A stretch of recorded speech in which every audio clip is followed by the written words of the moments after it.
This is VSiN, the sports betting network. The numbers told the story, they always do.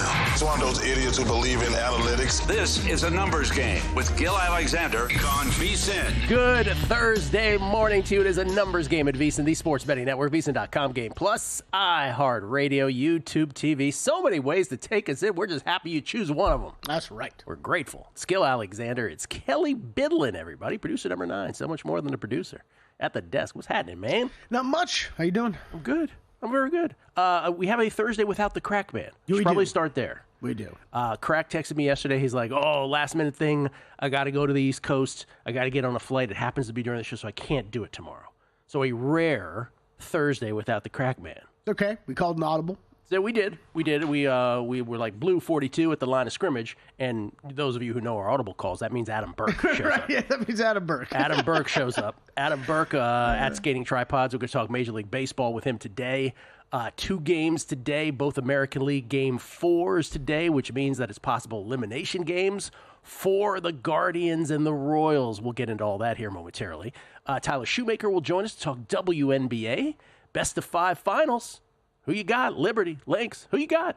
Tyler Shoemaker with the T-Shoe Index will be here to talk about that. Paul Sporer on baseball as well. Zach Cohen to talk football with us, college, and maybe some tennis. It's interesting. Zach and I yesterday came to the same couple plays independently. I do my stuff by numbers. He doesn't necessarily, and yet we came to the same 2 plays. I chose the wrong one. He chose both of them, so he split. But it's interesting that we did that way, and that's what makes sports handicapping, sports betting handicapping so interesting. There's so many ways to skin the cat, and on that spectrum, oftentimes different approaches arrive at the same games, matches, what have you. Yeah. So we'll talk to Zach about that as well.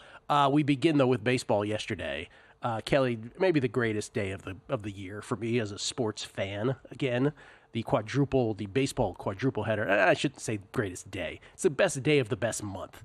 The greatest day, I think we all can agree, is the first day of March Madness. Yes? Can we all agree on that? Yes. Oh, yeah. Or one of the first NFL playoff days. Or opening day. I don't know. There's so many to choose from. Anyway, yesterday was great. But the first game was Game 4 between the Guardians and the Tigers. And the Tigers with their second consecutive shutout of the Guardians 3-0, and they get their non-Scooble win in this series, the one they needed. So at the very least, the Tigers know that they will have Tarek Skubal going in Game 5 if necessary. But they can close out the Guardians today. Bybee going for the Guardians. Tigers going to do a mix and match.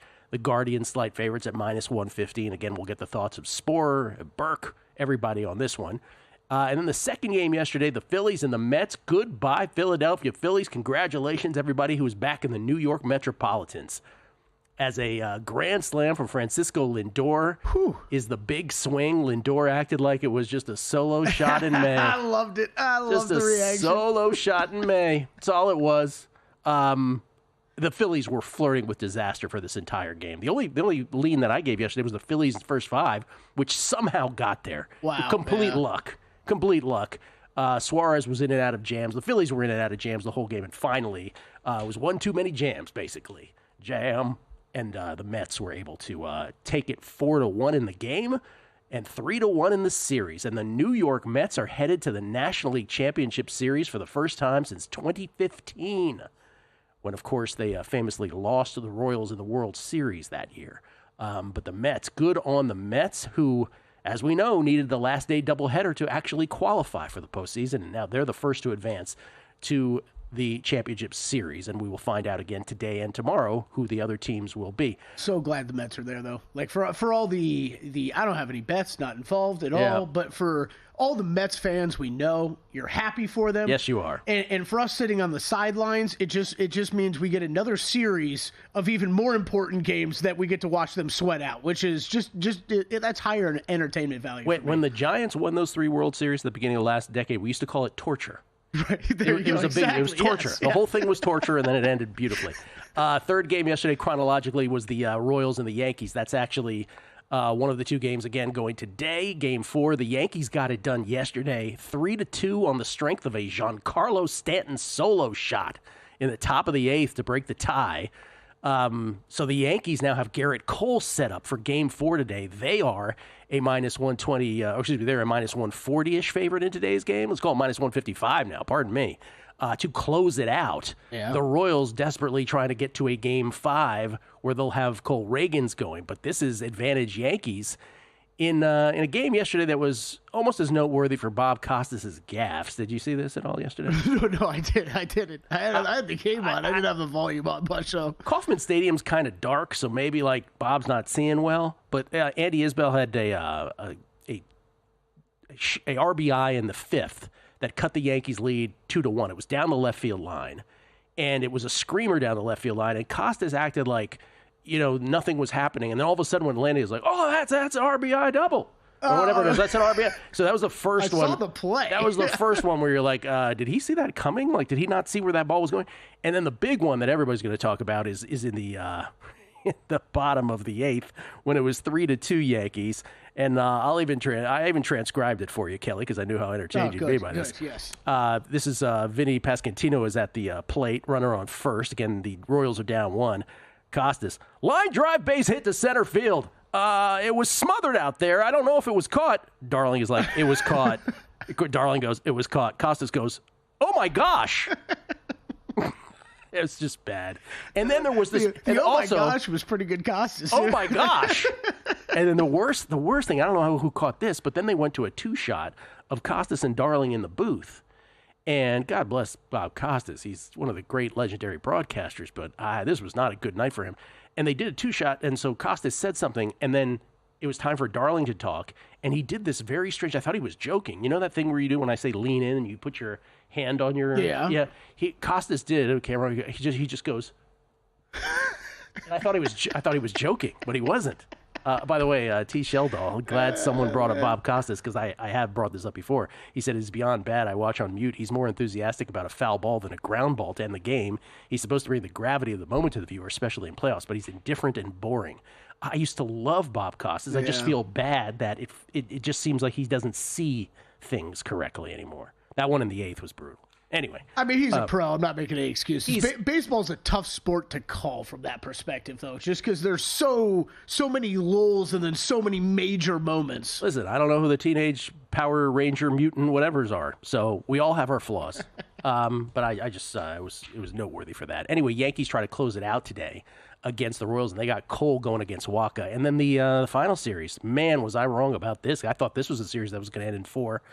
But the Padres get rolled by the Dodgers last night. Man, oh man, 8-0. And that is going to a Game 5 back at Chavez Ravine, where I believe it'll be Yu Darvish versus Yamamoto in that one. But the Dodgers just off the schneid yesterday, and Dodgers minus 142 favorites in Game 5 on Friday, tomorrow night from Dodger Stadium. Yeah, see, Darvish and undecided right now. You got to watch out for undecided. He's got good stuff. Undecided better than TBD, by the way. Yeah, he's better than TBD. Wow. So we'll get Paul Spore's thoughts on the games today and that Dodgers-Padres Game 5, as well as that from Adam Burke. Thursday Night Football tonight, Niners and the Rams. Niners 3.5-point road favorites in this one. And as always with Thursday Night Football, I always give a shout out to Sean Corner over there at Action Network, who does such a great job. But one of the things that I try to do, and I hope folks recognize this from baseball and tennis through the years, and also with football, one of the big themes here on a numbers game is you try to find out what is sustainable and what is unsustainable. And oftentimes what's built into the market is something that is unsustainable, both to the good and to the bad. And with the Niners, who have won 5 straight against the Seahawks by 12 or more points here historically, they're averaging the second most yards per drive. They're 2 and 3 in the standings, the Niners are. But you'll notice that some of us still have them number 2 in the power rankings. Some of us still have them number 1 in power rankings. They're averaging the second most yards per drive, but they're only ranking 8th in points per drive. Now, a lot of that has to do with their low red zone touchdown rate, scoring on just 41% of red zone trips, the 4th lowest in the league. And the mainstream media is immediately going to gravitate, somewhat correctly, by the way, to the fact that they don't have CMC, right? Christian McCaffrey is out. But part of that is just rando, right? Part of that is just Jordan Mason fumbling the ball at the 8-yard line. That's going to change. Seattle's defense, by the way, allowed 42 points to the Lions, 29 to the Giants, who are without Malik Neighbors. And who did Seattle beat? Bo Nix, Jacoby Brissett, and a combination of Skylar Thompson and Tim Boyle. Also, the big thing is that on defense, Seahawks going to be without Uchenna Nwosu. They're going to be out without Byron Murphy. They're going to be without Tariq Woolen as well tonight. Big injuries on both sides. Yep. The bigger injury on the other side of the ball, the biggest, is that for all the warts that the San Francisco defense has had, and when I say warts, it's relative, right? Just not as good as people necessarily think of them.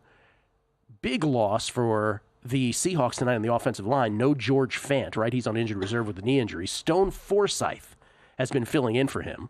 He's allowed the most quarterback hurries this year, 20, most quarterback pressures, 25, of any offensive lineman in the NFL this season. And who is he likely to be up against? You got it, Nick Bosa.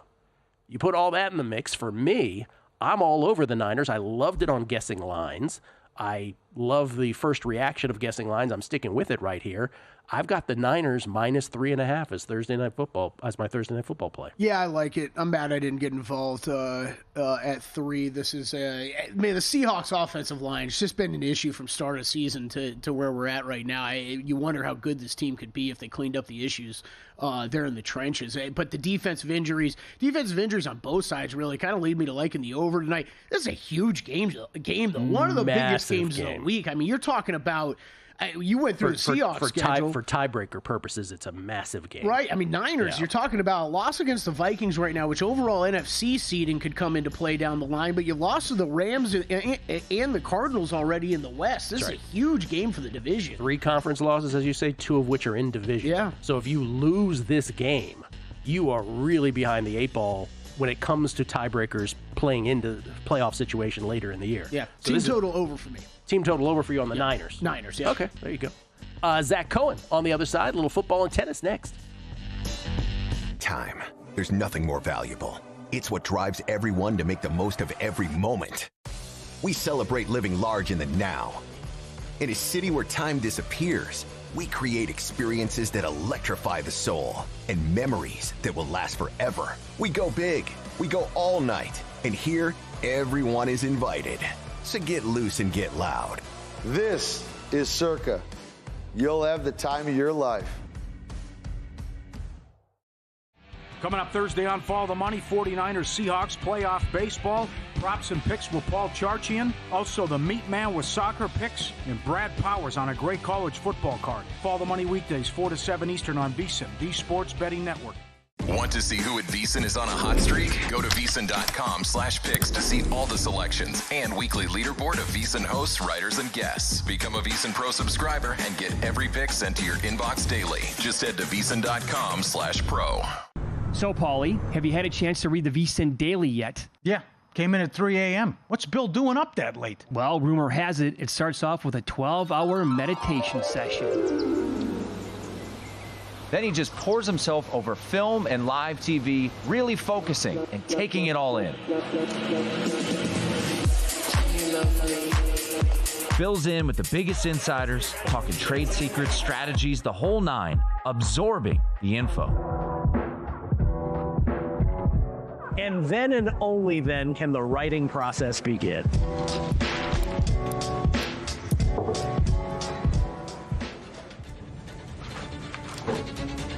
In Las Vegas, Bill's late night becomes your early morning.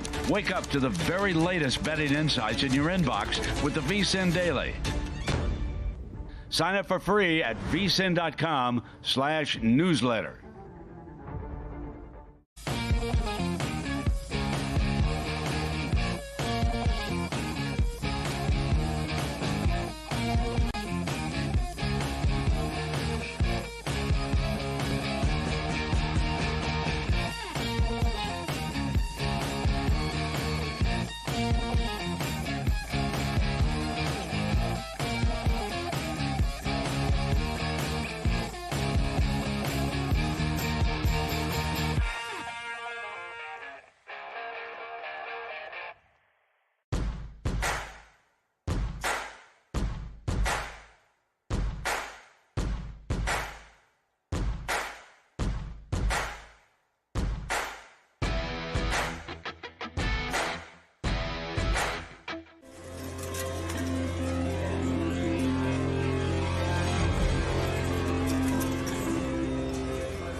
A numbers game on VSiN, the sports betting network. Basketball season is ready to tip off, and the VSiN experts have been hard at work tracking the latest player moves to help you bet smarter.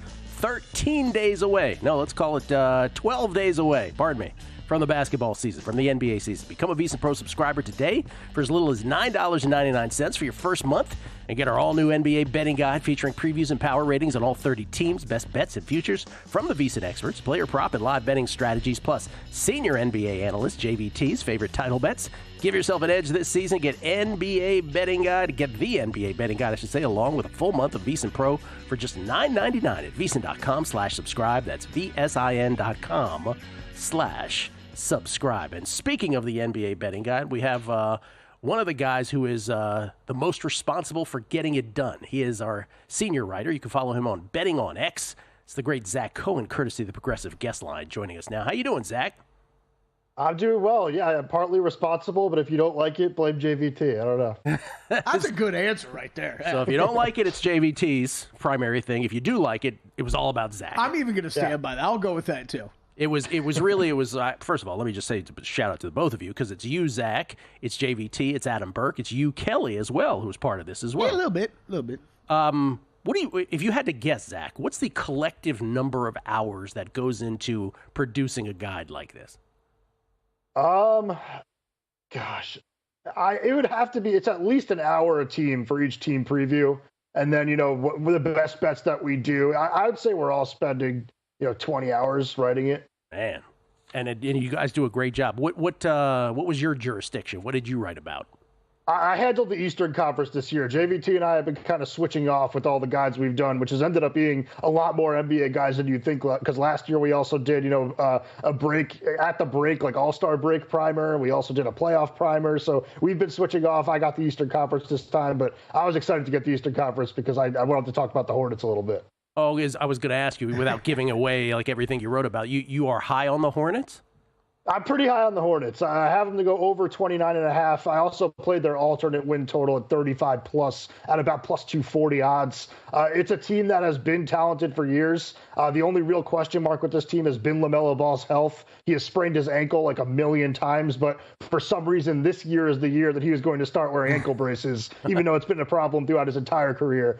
They also hired a really good assistant coach from the Boston Celtics in Charles Lee to be their new head coach. Lee has won titles with the Milwaukee Bucks and the Boston Celtics. With those teams, both of them had top 10 adjusted offensive and defensive ratings. So he's a younger guy, but he's one that it's expected to change the culture pretty quickly in Charlotte. And I just really like the combinations that they have with, LaMelo Ball, Brandon Miller.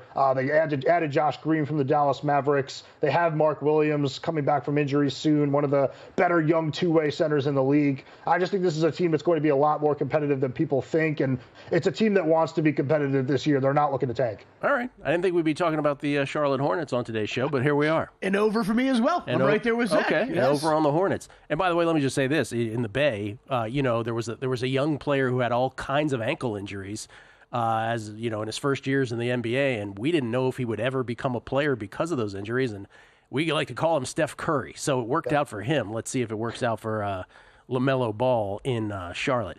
Okay, let's go to tennis. I was mentioning this in the first segment, which I think is just an interesting handicapping thing in any sport. There's many ways to skin the cat in handicapping, right? There's an entire spectrum of how folks do it. There's a supreme number side. There's, the opposite end would be smoke and mirrors. And then there's everything in between, a combination of whatever kind of factors, one can think of. And oftentimes, very different ways end up on the same matches. You and I don't talk about what we're handicapping. We both liked Haley Baptiste yesterday and Magna Linette. I only ended up going with Baptiste, who got rolled. I don't know what happened. It was the middle of the night, not in the middle of the night, but it was too late for me to see. So that didn't work out. You ended up having both Linette and Baptiste, and Linette won, so good on you as a dog.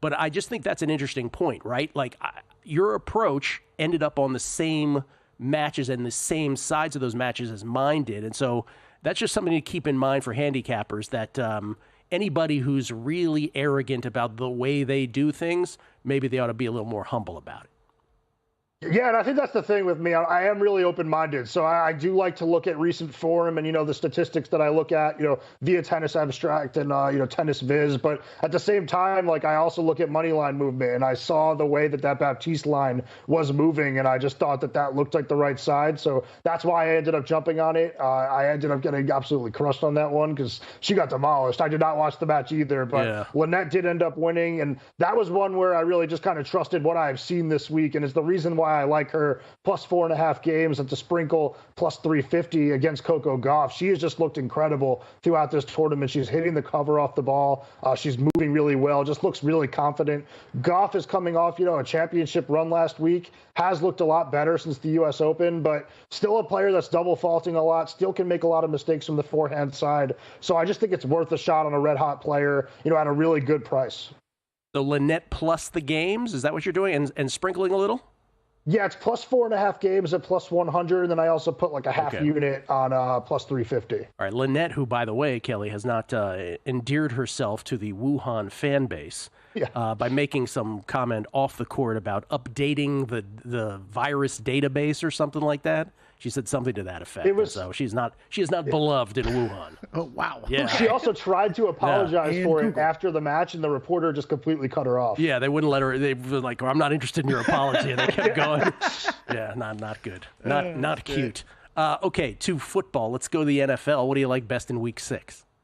I like the Chargers minus 2.5 against the Broncos. I think that, I've been really impressed with Denver, especially what they're doing on the defensive side of the ball. Second in the league in EPA per play allowed. At the same time, Los Angeles is tied with them for second in the league in EPA per play allowed. And what this really comes down to for me is that I just trust Justin Herbert to make a few more plays than I do Bo Nix, especially with the Chargers coming off a bye week. I just think that Los Angeles is going to be a little bit prepared for what Denver is going to be doing on the defensive side of the ball. I know this is a home game for the Broncos, and they're playing really well, but I really do trust the Chargers in this spot. And I also saw, a trend that Jim Harbaugh 14-4-1 against the spread as a road favorite of 7 or less in his head coaching career. So these are the types of spots in which you could generally trust him to go out there and get a win and cover. So I just think this is going to be a game that is going to be a little tough for the Broncos to win without, a competent passing game. Yeah, we might be oppo on this one, but I'm not like super thrilled about it. I'll be honest with you. That it's not my favorite betting of all time. Yeah, you guys have all the fun you want betting this game. Yeah. I'll sit on the sidelines. I had the Broncos last week. It is not fun. It is not because fun. They can't throw. But it is what it is. Yeah. Okay. That's your favorite in the NFL. How about college football? The only one I have so far in college that I'm really, really thrilled about is BYU minus 4.5 against Arizona. That's a game where Arizona has just been really up and down all season long. They have the big win at Utah, which absolutely stunned me. But at the same time, they're 1-4 against the spread. That defense is very vulnerable. So I do think that the Cougars are going to be able to move the ball, especially on the ground, where they've been a really efficient running team this year, even though they don't really have a workhorse running back. They just kind of have a really solid group that they trust. All of them can handle their business. That also goes for Jake Retzlaff, the quarterback, member of the Tribe. Yes, sir. He has played very well for BYU this season with his legs, with his arm. Just a team that has looked really good on both sides of the ball and just so difficult to beat in Provo. So I think this is a game that BYU is going to win and move to 6-0. And I think that they're starting to look pretty live to win the conference. Loved Retzlaff last year. Love him even more this year. He claims it. Eli Holstein yet to claim it. Just want to give an update, everybody. Okay, before you go, and I know we don't usually get into non-betting things and into sports talk radio, but I do want to do 90 seconds on Rafa Nadal, who announced this morning that he will in fact retire. I mean, we knew this was coming. He has finally drawn the line in the sand. He says it's after the Davis Cup in November, his final time playing, representing Spain. 22 Grand Slam titles, 14 of which were the French Open. Nothing like Rafa on clay in sports. Like, that is the pinnacle. That Rafa on clay, it doesn't get better than that. 14 French, 4 U.S. Opens, 2 Australian Opens, and 2 Wimbledons, one of which in 2008, maybe the greatest match of all time, the final against Roger Federer, and over $117 million in earnings just playing singles. What would you say the epitaph on his playing career tombstone would say? Just the ultimate competitor, probably the best competitor that I've seen in any sport ever. I think this is a guy that, we look at his injury history now. I think a lot of that has to do with how hard he's always played, just never letting a ball go, going for absolutely everything, trying to win every single match, even when he's out of them. I think that ended up putting a huge toll on his body, but says a lot about who he is as a person. Was really tough kind of watching him these last few years, just wanting to play and not being able to do it. I actually thought we'd end up getting one more year out of him because I thought that he would try to recover and play as much he could on clay this next season, but obviously he doesn't feel he can do it. And, in watching some of the recent performances against, some of the better players in the sport, it's easy to see why, but definitely, tough to watch these last few years. I kind of wish that he retired after he won that last Roland Garros. That would have been the ultimate way to go out, but it is really hard to go out on top. Yeah, Zach, who does stuff for the Tennis Channel as well. They say the golden age of tennis with Federer, Djokovic, and Nadal. If you had one match, if you needed to win one match at peak form, you'd take Rafa. Thank you, Zach. Appreciate it, man. Thanks, guys. Zach Cohen, everybody. We'll talk WNBA and college ball next with Tyler Shoemaker. They're off.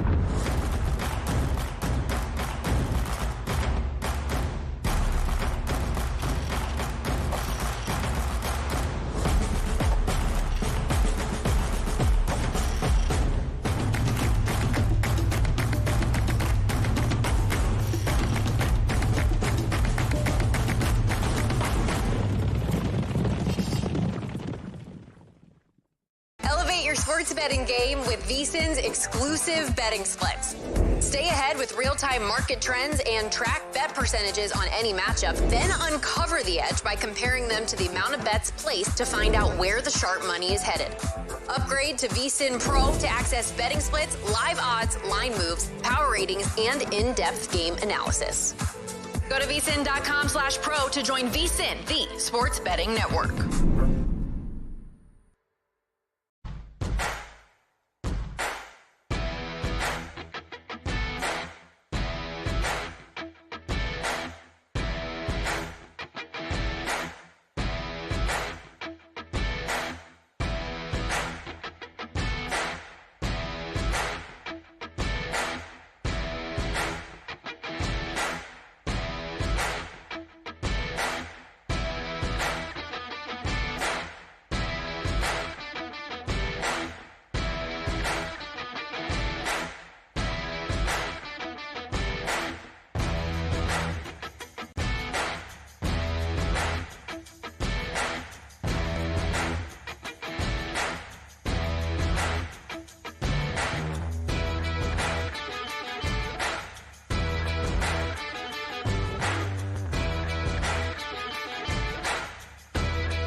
This is VSiN, the sports betting network.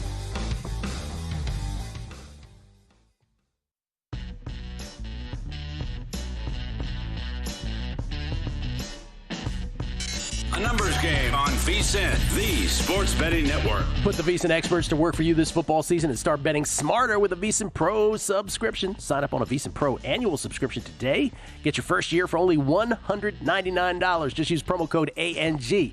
Get full access to everything we do, including daily best bets, top-rated betting systems, 24/7 video access, betting splits, and our all-new NBA betting guide. Remember, though, you got to use promo code ANG. Like a numbers game. To get your first year of VSiN Pro access for only $199, sign up today at VSiN.com/subscribe. That's VSIN.com/subscribe. It's Gill Alexander. We get tweets at Beanie the Book. Always appreciate the feedback on the show.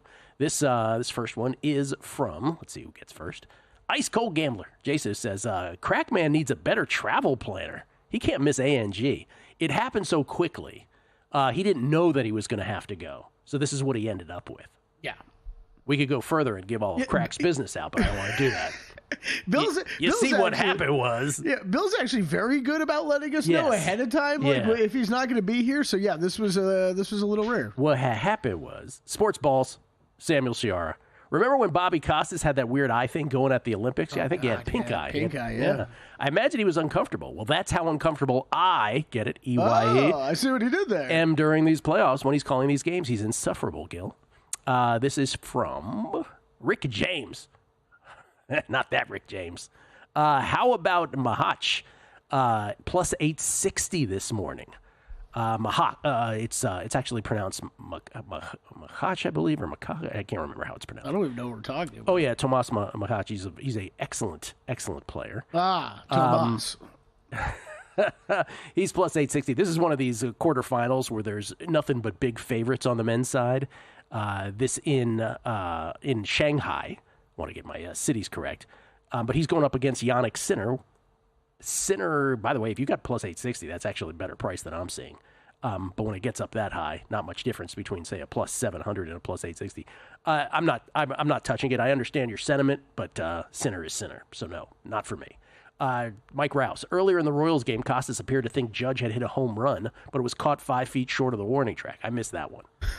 I thought I had to give a thorough list, but apparently my list wasn't thorough enough. Apparently not.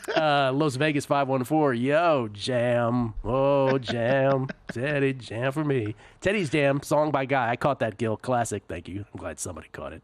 And this I caught it. And this is from Yep914 at PAW. Said, your Niners beat Rodgers week 1 in Brissett. Have to mention that. If dinging the Seahawks beating bad quarterbacks, a lot of points tonight. Well, okay, listen. Aaron Rodgers is an awful quarterback. You're right. He shouldn't be. Listen, I know he's not playing as well, but he shouldn't be in that same group that I was talking about. And also, a little detail that sort of makes that comparison strange. The Niners have gone to a Super Bowl, so it's not quite the same thing. One we understand what their level is. The other we don't. Let's see. Michael Burns deposited some money in Profit X this morning. We'll give it a try. All right. We had Dean Sisson on yesterday from the show. Appreciate that. Cheap prop bets. How dare you expect bettors to be open-minded about their approach? We know better. LOL. Kidding, of course, he says. And then Xavier wanted to know from Zach opinions on the current Heisman Award market. He grabbed Cade Klubnik at 75-1. Cade Klubnik before Clemson went on this offensive run, and Zach responded because I failed to ask Zach. Sorry about that. He's been big on Klubnik for a few weeks now. He had him before the year, so definitely rooting for him a bit. However, the way he bounced back from the Georgia loss made him a real contender. If Genty and Ward don't go the rest of the year without a loss, he could be live, is what Zach had to say about that. And then New York Mets 16. I guess he didn't see the show yesterday. He said, Power Teenage Mutant Rangers. Is that with the Poke Tubby Gremlins? I was poking fun of myself from yesterday. You missed the whole thing. It's too deep to get into, believe me. Tyler Shoemaker joins us now, courtesy of the Progressive Guest Line. You can follow him at TShoeIndex on Twitter to talk some WNBA and college football. And he's looking very Miami Vicey. How you doing, Tyler? Hey, good to be here. I appreciate the compliments on my blazer here. This was an Ohio State thing, you said? It is, yeah. Ohio State's going to be wearing the road whites at Oregon this week, so I had to represent. How do you feel about that game? I feel good. I already made a bet on the game on Sunday. My numbers love the Buckeyes in this game. I was really high on Oregon coming into the season, but their numbers on the field just have not quite lived up to my preseason projections. So I've dropped them a little bit over the course of the season. Whereas Ohio State is now my number one rated team. So I think on both sides of the ball, the Buckeyes should have an advantage in that game. Well, what team has represented the biggest in-season adjustment for you from what you had pre-flop till now? That's tough. I don't have the exact numbers, but one that comes to mind would be Clemson. I went on kind of a media tour over the summer saying how low I was on Clemson, and then now that's kind of coming back to bite me because they looked awful against Georgia, obviously, but since then they've looked really good. They're starting to climb up. I think I've got them number 6 now in my ratings, so they're on the rise for sure. What else in college football do you like besides your Buckeyes? Yeah, one that I like that is probably not a very popular pick, which probably works out in my favor. I like USC getting 4.5 or 5 this week against Penn State. I think it's a great bounce back spot for USC after the loss last week to Minnesota. Meanwhile, Penn State's kind of messed around with some bad teams all season, and they haven't really played anyone of USC's caliber, especially the way USC, the way the offense can actually put points on the board. I don't think Penn State's played anyone like that. So I actually project Penn State as just a 1-point favorite in this game. So I'll gladly take 4.5 or 5 points, whatever you can get out there. Anything else you like besides that one? Nothing as much. Some MAC totals. I gave out two MAC totals this morning at VSiN.com. So make sure you go read that. I've got Eastern Michigan, Miami of Ohio, and Buffalo Toledo totals that I gave out this morning. Yeah, we should mention every time we bring up the website, Tyler is very, very well represented on the website daily with all of his different takes in multiple sports. One of which is, of course, Tyler, the WNBA, where we have the best of 5 championship series before us between the Liberty and the Lynx. Lynx had a little more trouble getting there than the Liberty did. Liberty are a minus 275 series favorite. We have some exact series outcome odds as well. Do you have a thought on game 1, on the series, on the correct scores, if you will, in terms of the series itself? Yeah, so I didn't price out the series, but I do like the Liberty. Overall, they've been the best team in the league start to finish this year. The Lynx did have, we'll say like a week or two throughout the season when the Liberty kind of floundered, especially early in the season, where I had the Lynx as my number 1 team. But by and large, it's been the Liberty for the majority of the season. I think they are the better team. One thing that really concerns me for the Lynx here in game 1 is this is going to be their 3rd game this week, their 3rd high stakes game this week. So I do worry about the fatigue factor. My numbers would like an over in this game, but I can't really get there because, with this being their 3rd game this week, I don't know what to expect out of the Lynx. So I'm going to stay away, but I would lean to the over. Would lean to the over in game 1, which is at 160. Game 1 tonight between the Lynx and the Liberty in New York. I'm curious, as we project forward to next season, you're a keen WNBA observer. Is there a team, and maybe the answer is simply the Indiana Fever with Caitlin Clark, but is there a team besides them that sort of is under the radar for most that you actually think will be quite good, or is there a team that's sort of poised for a drop-off? Yeah, looking at my ratings here, I think that the Aces are going to have to do something. I think they need kind of a boost of energy. Chelsea Gray was out for them quite a bit this year, as a veteran. Obviously, Asia Wilson is the best player in the league, but I think they might need kind of a youth infusion there. I expect the Liberty to be back right where they are. I think the Sun might really fall off after this year. I'll be curious to see what happens with DeWanna Bonner and Alyssa Thomas, whether they stay in Connecticut or, bolt for a more contending team. But no, you said it. The Fever, as far as a team that's on the rise to kind of keep an eye on, I think it has to be the Fever. I don't know that there's anyone even close to that. If I gave you an over-under of number of championships, well, let's do number of championships. Let's do a number of MVPs. Number of championships, Caitlin Clark and the Fever win. If I set it at 2.5. No, that's a good line. Yeah. What would you say, over or under? 2.5? 2.5. Yeah, I think I would take the under just because it is hard to win a championship. The league is expanding. It's going to become even harder. I think I would go under, but I wouldn't feel great about it. And if I set the MVPs at 4.5, what would you say? Gill's on the high side, man. Oh man, I think under. I think she's eventually going to get the LeBron treatment where voters are going to get sick of voting for us. So I'll go under that. Okay, those are good lines, Kelley Bidlin. All right, finals. Those are great lines. Under 4.5. That's a lot. 5 MVPs in her career. Are you familiar with Caitlin Clark? I mean, she's really good. She's really good. Wait, Tyler, I want to ask you about finals MVP. Anything you like in this market? Brianna Stewart is plus 120. I see Ionescu plus 230. I'm just looking for a way to actually bet the Liberty. Yeah, I think if you can get Sabrina Ionescu at plus 230, I think that's probably reasonable because, if she has 1 or 2 games where she just goes ballistic from 3, that probably gets her because usually those awards go to the leading scorer. So I think Sabrina at plus 230 is not a bad bet. Ooh, I like that. Good way to close it. Good question. Thank you, Tyler. Appreciate it. Yes, sir. Thank you, guys. Tyler Shoemaker, everybody. We'll come back. The cavalcade continues. Paul Sporer on Major League Baseball next on a numbers game at VSiN, the Sports Betting Network. In the heart of downtown Las Vegas, a sports oasis awaits. Stadium Swim, the ultimate outdoor amphitheater, built for the ultimate sports fan, with a colossal screen that brings the game closer than ever. Reserve a daybed, private cabana, or lounge in the center of it all. 6 pools to dive into as the game heats up. And the best part, there's never an off-season. Open 365 days a year. Stadium Swim, it's always spectator season. Mitch Moss and Paulie Howard share their knowledge of sports, gambling, and pop culture on Follow the Money at a New Time. Like the guy can play football. Yep. And without him, we're talking about this team maybe being the worst one in the entire league. On the bandwagon, I was high on this team, but my concern was this awful coaching staff. They'll keep tabs on the big wins and bad beats from the night before. Plus, get you geared up for the action that's about to begin. Follow the Money now at 4 p.m. Eastern, right here on VSiN, the Sports Betting Network.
A numbers game on VSiN, the sports betting network. Are you the type of player who's looking to get down $10,000 or more on an NFL line at the best price in the market? Or perhaps you're looking to get your in-game play instantly accepted?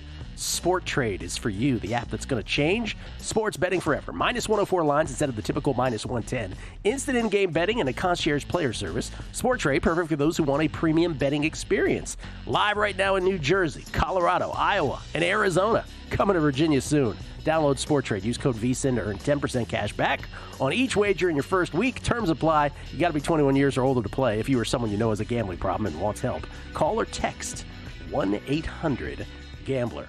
We get texts on the show, too. Steve Fezzik, who is part of our Football Fridays here on A Numbers Game, he is a live text of the show. And you know what he said? He goes, Caitlin Clark will never win one championship, and she will never win the MVP. Whoa. What the hell is that? We'll have to ask him about it. So no football tomorrow. No football tomorrow with Fezzik, just WNBA talk. That's right. I think I've decided on my WNBA bets. I'm going to make a couple. I think I'm going to bet Stuart and Ionescu for MVP, Finals MVP, because what the hell are the odds that someone else on the Liberty actually wins that? Okay. It's better than just laying the money line on Liberty. And then I think I'll go Liberty 3-1. The ladies sweep. Yes. Not the gentleman's sweep. Not the gentleman's sweep, the ladies sweep. The ladies sweep. Yes, I think I'm going to do that at plus 270. Good for you. The MVP thing sounds pretty reasonable, except that you can't probably name more Liberty than that.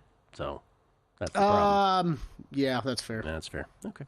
Paul Sporer may have some WNBA thoughts. I know he has some baseball thoughts. He joins us now courtesy of the Progressive Guest Line from Austin, Texas, where I know this is the longest streak of consecutively wearing a baseball cap, the same baseball cap on this show. And, of course, it's his Tigers hat. He's also rocking the Bronx Barkers T-shirt. It's Paul Sporer, everybody. How you doing, Paulie? What's going on, Gill? Yes, obviously I like to mix up my hats during the season, but with my Tigers rolling, you know I'm not going away from them. Not a Yankees guy, but Aaron Judge and Anthony Rizzo both have dachshunds. I also do.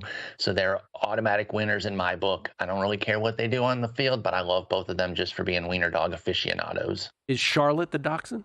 Yes. Was Charlotte the one who once vomited on air while we had you on? That's correct. Charlotte is the menace / queen of the house. Yeah. Yes. Yeah. Moments in a numbers game history. Great moments. Numbers game. I only wish we had the video of that. Paul was such a pro, though. Paul just kept going, realizing the disaster that had happened right below him. It was fantastic. Okay, about your Tigers. Let's start there. By the way, Paul Sporer at Fangraphs, and of course the host of the Sleeper and the Bus podcast, Mr. Baseball. A life of, if the MLB Network did a baseball life, they should have that on Paul Sporer. Yeah. Thank you. So that's too kind. The Tigers consecutive 3-0 shutouts. Now they are at a minimum, right? At a minimum here, they are guaranteed Scooble going in Game 5, but that's if necessary, right? They have a Game 4 today in Detroit where they could close it out. Bybee on the hill for the Guardians. The Tigers going to do their A.J. Hinch patchwork thing. How do you feel about today's game? Obviously, there's, I think the interesting thing is if they can get it done today, then you could set up Scooble. Perfect scenario. Yeah, you could set up Scooble for a 1-4-7 potentially in a championship series. So I guess that's the hope, huh? Of course, and it is exactly what they could get, and it would be so amazing. The pessimist in me, the realist in me wants to say that maybe not every single solitary thing is going to break the Tigers' way during this run. It pretty much has so far.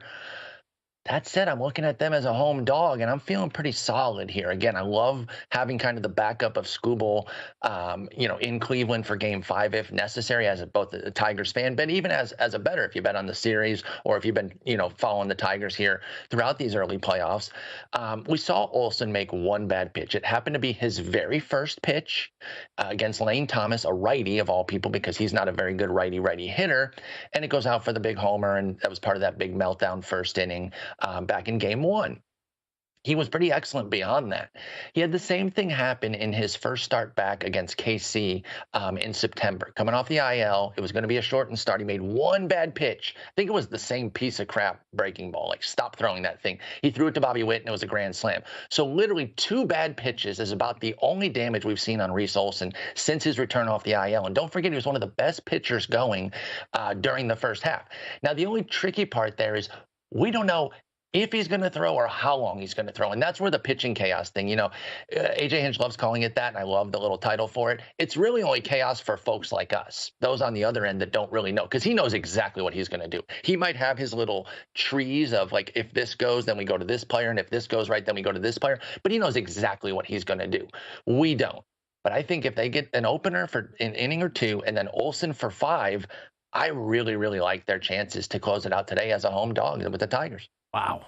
Amazing. Again, a team that on the morning of August 11th, was just, what were they, 10 games out or 11 games out of the final playoff position, and absolutely turned it around. And you are good to point this out as well, because it's not just the Tigers having turned it around. It's the fact that the Twins had to collapse too. Had to. None of this happens without that. Exactly. It takes 2 to tango here, and I love what my Tigers did. But again, if the Twins don't come all the way down, they can't get there. Now, they ended up beating them by 4 games, so they didn't have to have the complete collapse that the Twins did. But they had to come down at the same time, and that's what's so key here. And they turned the kids loose, too. And I want to dispel the whole, what if they didn't trade Flaherty? Stop with that, folks. They wouldn't have their starting shortstop, and they probably wouldn't have done the youth movement commitment that really spurred this, right? If they keep Flaherty, Canha, and Gio Urshela around, they probably keep running those veterans out, right? That would make the most sense. Instead, they committed to youth. Wenzel Perez, Parker Meadows returns. Colt Keithel's obviously there all year. Spencer Torkelson gets called back up. Justin Henry Malloy. There's somebody I'm missing, but Trey Sweeney, of course, who I just mentioned. Jace Young, Dylan Dingler. They went full youth movement. And I just think it's a bunch of dumb kids. And when I say dumb, I don't really mean they're dumb. I just mean they don't know any better, right? Mm-hmm. So they're not dealing with any sort of pressure. It's kind of that pressure-free kids just balling out. And that never happens if they don't trade Flaherty. So I don't like that pushback as they get further. You see more and more of well, what if they had Flaherty? It wouldn't have worked like this, the butterfly effect and all. It's amazing. Baseball's amazing. And it really is. Paul going homer with his lean to the dog today. He can be accused of that, but he sounds like he's pretty objective. I accept that. There's no doubt that there is some there, but I don't come at this unreasoned and say, just bet the Tigers for funsies. Yeah, not for funsies. We don't do anything for funsies. The second game is the Game 4 between the Yankees and the Royals. The Royals on the brink now in what has been a really strange series, because both respective stars for these stars for the respective teams. Aaron Judge, 1 of 11 with 5 strikeouts, 11 left on base, and 14 plate appearances. He did get hosed on a check swing yesterday. And then Bobby Witt Jr. finally gets a hit late yesterday as well. So both teams really without their biggest bat. And yet here we are, Yankees 2-1 lead, and it's Garrett Cole today going up against Michael Wacha, with the Yankees the justifiable favorite. Yeah, absolutely. By the way, with Witt struggling is kind of why the Yankees fans need to shut the hell up about Judge. Seriously. First off, you don't get anywhere where you're at without him. I'm not big on booing the superstars. I think it's kind of stupid. They have to be perfect all the time. And like you said, it's a cancel out. Each superstar is not pulling their weight right now. Of course, Soto is the next in line for the Yankees, so that makes it easy. This is a pretty big spread here. I actually really like Wacha. I'm not telegraphing both my picks here with the hat and shirt. I'm actually going to go with the Royals to push it to a Game 5. I'm going to go both home dogs today. I think Wacha can handle this team. Now, I do worry. Anytime the deeper we go, the more likely that Judge is going to get back on track, right? There's law of averages. He's not bad. We know that. And unless he has some sort of injury that he's hiding, we know that he's going to come back around.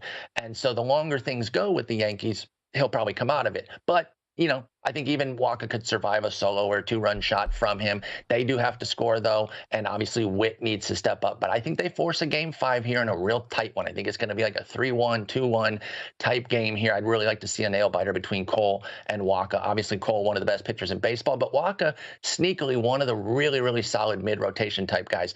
Lugo gets a lot of the love for this year, and rightfully so. He was brilliant. But they were a bit of a tag team, right? The Lugo-Wacha signings, I believe they happened very close together. It was essentially pulling both of them from San Diego, and they're not where they are without Wacha as well. So Lugo gets his love, but Wacha needs to get a lot of love for what he did this year for them too. Man, it's amazing this postseason with guys like Wacha and Quintana. Martin Perez is also out there. Guys I was betting on games on over a decade ago, and they are in the postseason. Alex Cobb yesterday. Yeah. Real quick, last 30 seconds. Game 5 tomorrow between the Padres and the Dodgers. It's going to be Darvish. We don't know yet who it will be for the Dodgers. Maybe Yamamoto, but we're not sure. What is your sense? Yeah, I think the Padres are going to be able to close it out. It sucks to lose that one yesterday, especially with Cease going on the short rest and getting clobbered. But I really like the way this Padres team is playing. I think their resolve is strong, their team chemistry, right? There's a lot of talk about that last year. I never really bought into it, by the way. But either way, I think it's back this year. Winning helps produce that. I think they close it out in L.A., and the Padres win. Paul, this is the best time of year, man. It's so great. Agreed. Enjoy, and congratulations on the Tigers' success. May it continue for you, sir. That'd be great. Thanks so much, Gill. Talk to you later. All Sporer, at Sporer, Sporer on Twitter. Kelley and I will be back with the Larceny Smooth Bet of the Week next, right here on A Numbers Game. The only thing better than football is the excitement